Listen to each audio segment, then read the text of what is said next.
What?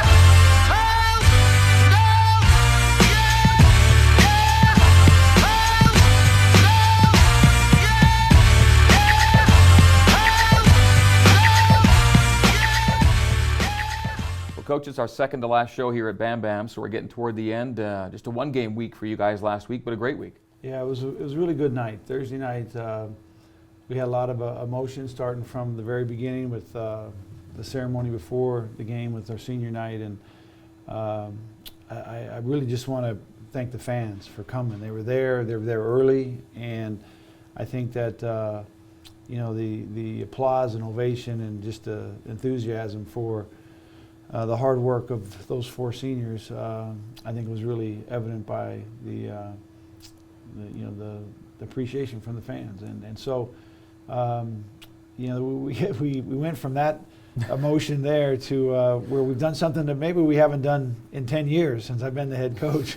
We don't score in the first 4 minutes of the game, so we get to the first 4-minute timeout and we haven't scored, and then we got deep into the second 4 minutes before we actually scored. But as we talked about on the radio, we did a lot of really good things during that time, and they were really aggressive. There were a lot of fouls called early. We didn't score, but it helped us later in the half when we got into the one-on-one. I think we scored 13 or 14 points from the free throw line in the first half. So there was a lot of productive things happening, even though it looked pretty shady there to get started. But from down 7-0, from that point on, you guys were on a 91-point pace the rest of the game against a team in San Diego that can keep that number down. Well, they are the slowest playing team in the league, and so that creates a challenge for you. It just means you have to be really efficient, and I think that from probably 30 minutes of that game, we were really efficient on both ends of the floor, and I think we did a good job with their two guards, which are really hard for us. A lot better job on Jacobs this time than the first time we played him. Mm-hmm. And then the rebounding numbers were really impressive, and I think that's what kind of put us over the top. And that's 4 straight games with impressive rebound numbers, not surprisingly 4 straight wins. Yeah, and this will be our biggest challenge. I mean, with rebounding on this road trip, that's kind of where we are with our team now, is that it really determines the success of this team, is how we rebound the ball. And you talk about two of the best rebounding teams, not only in the league but around the country, as far as Portland and Gonzaga, and that's where we're going. Back on that USD game for a moment, your first points, as it turned out, came off the bench from a senior, Anson Winder. Good to have him back, man.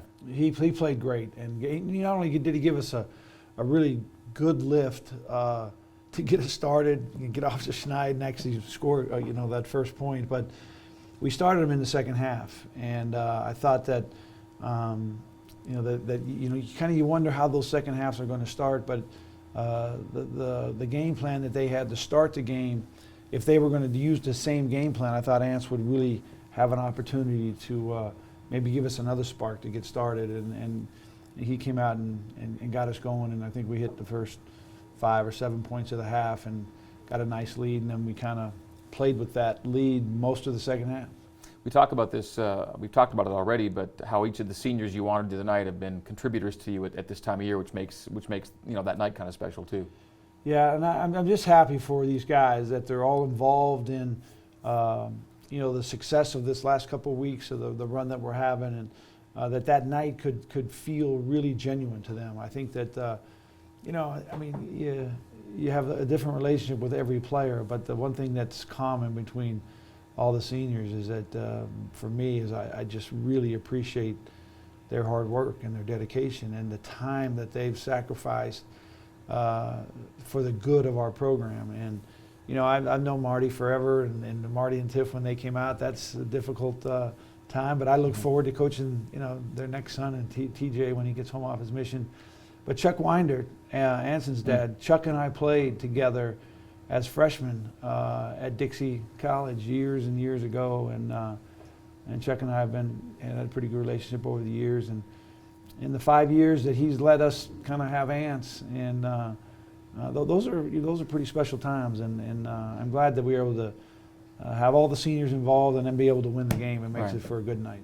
Final home game, last road trip coming up this week. What kind of vibe is your team giving you right now? Well, I think this group is, they're really determined. I think that they're really committed. It's difficult in a situation where, the league championship has kind of already been determined. And last year we had kind of a numerical chance. It wasn't the best.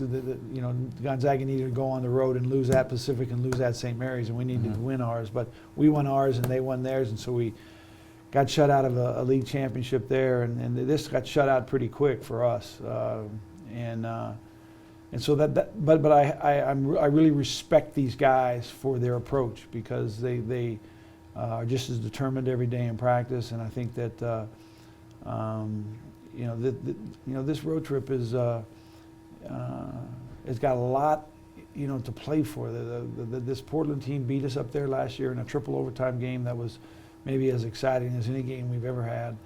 And then we're still looking for a first win, in Spokane. So hopefully our guys can do some special things this week. How about the Zags, by the way? Down 17 at St. Mary's, winning by 10. It's amazing. I mean, it's Mark's got himself a really veteran team that's really talented and really deep. And because you can't do, that's St. Mary's played as well as you can play, especially in that first half, just bombing in threes. They I think hit 7 or 8 threes in that first half, and they had a 10 or 12 point lead at halftime, and the Zags caught them at about 2 or 3 minutes, and then by the end of the game they beat them by double digits. I mean, that's quite an accomplishment. So I know we have our challenges. We're looking forward to the Portland game, but that Saturday night game will be fun for us to get in there and see what we can do. You've got up to 5 more games to play here before Selection Sunday. You're not going to worry about projections and all that other stuff, but what do you hope that the selection committee sees in your BYU team at the end of the year? Well, the thing is that it's a really competitive team. I mean, these guys play hard. We've overcome a lot of different adversities, a lot of different lineup changes, and every game has been really competitive. I mean, you could change a lot of these games really easy with a possession or two, and so I think the competitive spirit of this group is really impressive to me.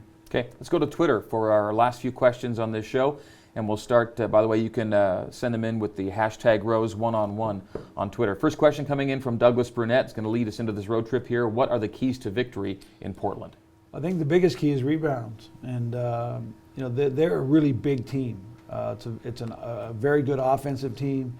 They have Bailey back, who Bailey didn't play back in, if you can imagine, it was Christmas week when we played them. Christmas was on a Wednesday or it was on a Thursday, and we played that Monday against Portland, that Saturday against Gonzaga. So it's been a while since we played them, but we're going to have to rebound the ball. Okay, next question is second game of the road trip. What's it going to take to beat the Zags? Well, we're going to have a complete game from our entire roster. Those second nights on those road trips are, they're real challenges, but we've been pretty good over the years, and hopefully that we get really good play from our starters, but our bench really has to play well. It's got to be a really physical effort on our part, and rebounding will be another big key in that game.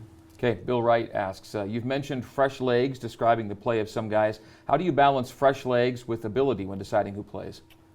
Well, I think it all comes down to execution. The bottom line is that certain players, when they're on the court, that the actual group plays a lot better. Other players, sometimes they struggle. I think that the most important thing is how individuals, handle our defensive game plan, handle our offensive game plan, and then how they fit with the group.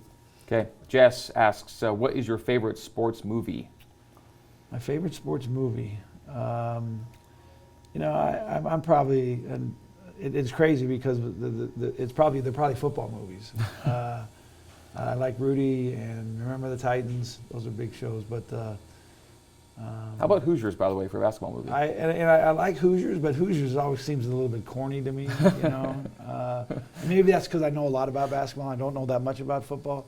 But I actually like the baseball movie. What was the name of it when they built the field? The deal. Field of Dreams? Yeah, Field of Dreams. Okay, that's a good one. And I would mention Bull Durham, but it'd have to be the edited version. Right, the one you see on Yes, TV that's on right. Saturday night. That's right. Okay, and finally, Justin Hickens says, which performance did you enjoy more this week? Journey at ESA or Imagine Dragons at Velour? He said, I know you got to take in both. Yeah, we had actually, it was a good concert week for us. You know, and a couple weeks ago, we actually went to, Cheryl and I went to the Count of Monte Cristo that BYU put on. Right. And so she's does her best to try to keep me a little bit Cultured and cultured entertained and everything else, and loosened maybe, up. Maybe a diversion from Right. what I think about all the time. But both concerts were unbelievable. The Imagine Dragons concert, what a bunch of talented musicians, and you know that was great. It was a small venue at the Velour, and but we enjoyed the Journey concert too. If I had to pick, I'd probably go with Journey just because that's been a lifelong experience for me. I mean, I went to a concert back in the 80s when I was a kid, so Right. following them ever since. Okay, wrap it up then with a thought about Tyler Haws. Odds are that this Thursday at Portland, he'll become BYU's all-time scoring leader. The time has been coming. It's been coming for some time, and it'll probably get here on Thursday. Yeah, I hope so. You know, I hope for his sake that, I mean, he had a great game on Thursday. You know, that was his last game in the arena, and that was, you know, I walked out of the arena about 10:30, 11, and he was still out there at the half court. And I asked him the next day. He said he stayed out there for quite a while. In his uniform. And Yeah. he still can't.